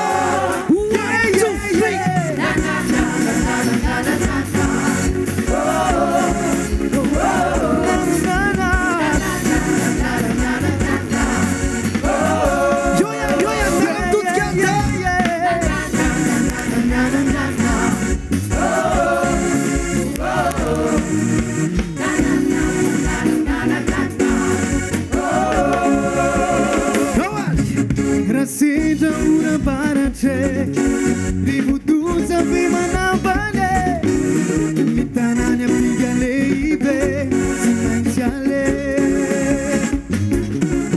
ramiluri ragani sake rufi nitulupe zona vericulazai aisaleta la tombuna Mindrafuni fiandrany fahasoavany atsarany tsy ola misy farany na lehibe ny anarany tsy siotry iza isanandro vaovao na ironirona votaky dia misaoty mitikoty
Anakiraisika rehefa zao rapitso a misy diabe raha tsika io zany vonina ny anteny amizay dia eo amin'ny sotema ny fiangana amin'ny roa eo amin'ny sotema dia misy ihany koa eo amin'ny jardin kaela fianganana ihany koa dia miaraka daholotsika atsakany tany hoe izay vonona andeha amin'izay dia zao amity fidianana manaraka ty ndao mafenofenotsika ty ho an'izay mbola vonona idiran'andriamanitra amity anankiray ty dia miaraka amiteritsika ndao ary aiza le izy zay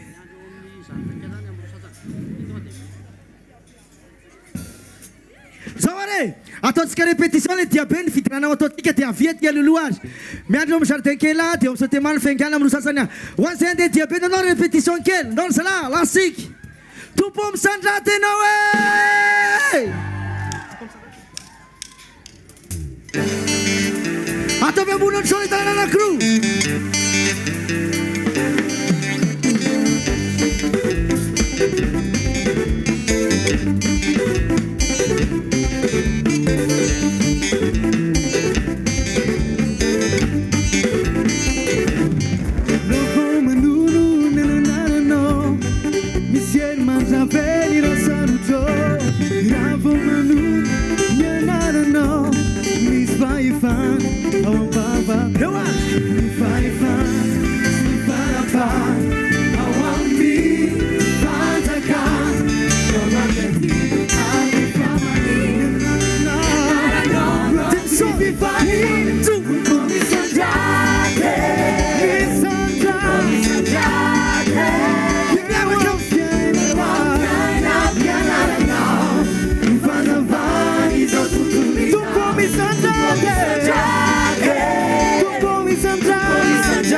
sono batterico ravo manun yanarano mi fai fan o baba mi fai fan mi fana pan how am mi fanta kan kova bladi ani fama yanarano te sonza